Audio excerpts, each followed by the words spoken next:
Hello, welcome back to the interface. My name's Alex, and today we're going to have a brief overview of the Omoda 5 and the Omoda E5. This one is the electric Omoda E5, and there are some differences between the petrol version and the electric version. This one has got a blanked off grille, because obviously being an EV, you don't really need it, and it's got quite a sleek design.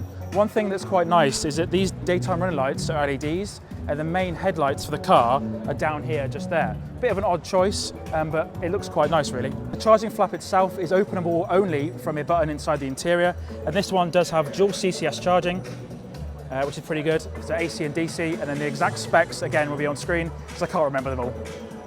The main difference between the ICE petrol Omoda 5 and the electric E5 Omoda is mainly the front design. The rest of the car are pretty similar. Again, we have got the LED headlights there, but again, we have got a diamond grille pattern which lets air into the engine essentially, but that is the main difference between the two vehicles. For the alloys, the EV version only has this one version available.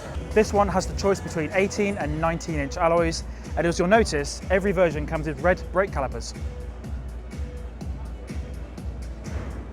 So inside the Omoda E5, it's quite a modern cabin really. You've got very nice materials, got this quite shiny wood effect as well. This one obviously is the electric one, and we have got two 12.3-inch infotainment screens, thankfully with support for Apple CarPlay and Android Auto, both of which are wireless. And I've got to say, on first impressions, the materials they've used feel really high quality and quite premium. Got this funky little car motif on the dashboard here, got very soft leather materials.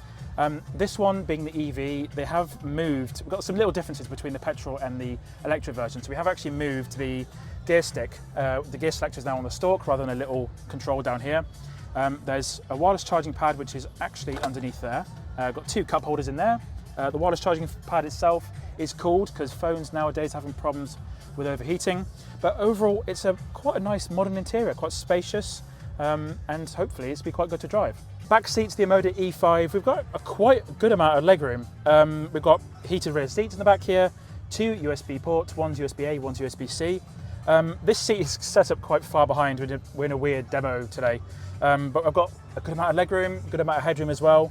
We've got a sunroof up here, which is a weird square shaped, but it's not a full length sunroof either.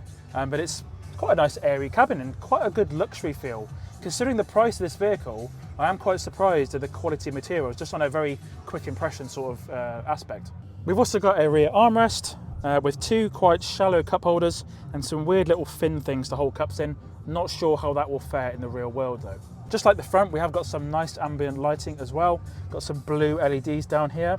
But again, just the speaker quality, that's real metal. And I'm so surprised at the price again of this vehicle, how good quality some of the materials are. So around the back of the Omoda E5, quite a timeless design really. We've got this very sort of prominent rear light bar with the Omoda brand spelled out in letters. What I found quite weird is that the Omoda logo itself isn't really shown anywhere physically. We just got it all spelled out in letters. This one is the top spec trim, so we do have an electronically opening boot lid. So you can press a button here, the boot will open by itself. There's actually a decent amount of space for the segment this vehicle's in. Just a quick reminder, this is basically the same size as the Nissan Qashqai. There's a few mil in it, which is it fits in quite nicely in the market. So we have got a really good amount of boot space. Forgive me, I can't remember the amount of boot space. I'll put it on screen just now.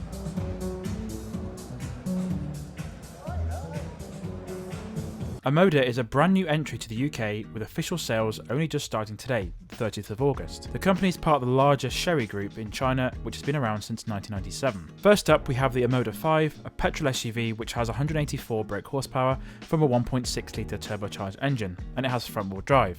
This one costs from £25,235 in the UK. The electric Omoda E5 uses a BYD Blade battery, which is 60.4 kWh, and has a quoted range of 257 miles. Prices are from £33,055. So for the Omoda brand, it's obviously a very, very new brand to the UK, as well as Jaecoo as well. What's going to be sort of the overarching message that's going to sort of come from the brands? What sort of perception are people going to have of the brand, do you think? Yeah. So I think the really interesting thing for the way Omoda and Jaecoo will be positioned in the UK is that they will have very different brand profiles, brand messaging, and positions in the market. So focusing on Omoda, which is obviously our focus for today, it's going to be about fashion, technology, and about design. So we'll see that in the design language. So very differentiated from Jaecoo. Okay, and Jaecoo's more of a off-road brand, I think, isn't it? Yeah, absolutely, yeah. Okay. Quite premium as well. Yeah. Now, one thing because we've got a lot of new brands in the UK right now, we've got a sort of a surge of new brands from all over.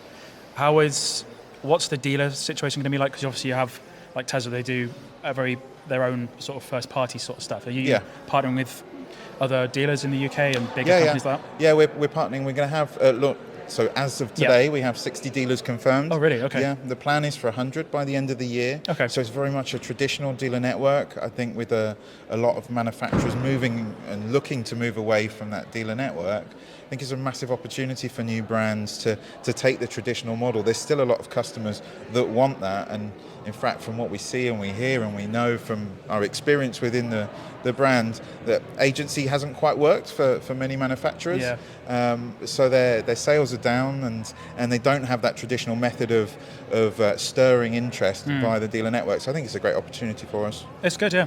Yeah, to sort of give people a bit more confidence because they want to know where to get it serviced. And I've seen, especially with other companies, that they haven't got enough dealers yet. Yeah. And they're like, I'm not going to buy one because there's not enough dealers. So that's really good to know. Yeah. And so obviously in China, Omoda is owned by Chery Motors, and Chery have got a lot of different models that are related. At the moment, you've only got the E5 and the 5. Yeah. Are there any plans for expanding that? Because they've got some nice models already. Lots. Yeah. Okay. Next year's an extremely busy year for us. I'm not even clear on exactly how many model launches we will have, but there is at least 3. Okay. What I really like is that we've got a real variety in the powertrains. So we'll look to have a full hybrid, we'll look to have a plug-in hybrid, we've got four-wheel drive, we've got traditional ICE, so something for everyone. That's good. Yeah, I think it's the right way to come at the UK market, with everything changing and so much flux because of legislation and customer demand and pricing. I think having an option for all those different customers is really important. Okay, and obviously we have got the upcoming dates of going electric only. I find it interesting that it's quite for a new brand. You've still got a petrol available, which is not something that everyone's doing. What is the brand plans for going full EV in the future? Yeah, I think they're still to be defined because the landscape moves a lot. Yes. So obviously the outgoing government had a particular timing for it. The new government, I think they've said that they will look at that and maybe reimpose the 2030, but we don't have clarity on that yet. The original move from 2030 to 2035, it caused massive ripples across the industry because we were all really long-range planning and long-range planning our drivetrains, etc. So that made it very challenging. However, because we're a global brand, there are lots of regions that are still working with pure ICE, and that will be there. So we've still got that option and that availability. So it makes sense while the customer demand is there to be able to offer it for them. Yeah, brilliant. And then because you've got an electric version of the E5 and the 5, how related are they? Because typically you either get is it a pure EV? Is it just the body shell that is different, which is what some people have done, if that makes any sense, that question? Yeah, so the platform is the same, okay, albeit adapted for the EV variant, so a bit more like some of the more recent cars that have come out, but in the future we will have those dedicated EV platforms as well. Cool, that's really good. And then you said you got a lot of dealers coming soon.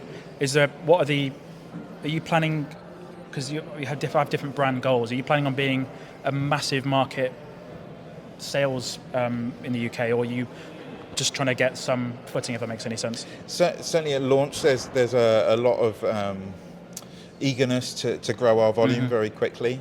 I think we have to balance that with longevity and not over discounting. So I think a big part of that is just having realism with the volumes, but with that size of dealer network, and we plan to grow beyond 100 dealers as well, there has to be volume to support that number of dealer networks. So we will become, and the plan is to become a major brand in the UK, Yes, really good. That's all the questions I've got. It's been really good to look at the cars today, and it's, again, a lovely setting for it. So thank you so much for your time. Thank you, my pleasure. Cheers. So that's been a very brief overview and quick look at the new Omoda E5 and 5. Thank you for watching this video. Please subscribe to the Interface Cars channel. There'll be many more car reviews coming pretty soon. Thanks again for watching. My name's Alex, and I'll see you again next time.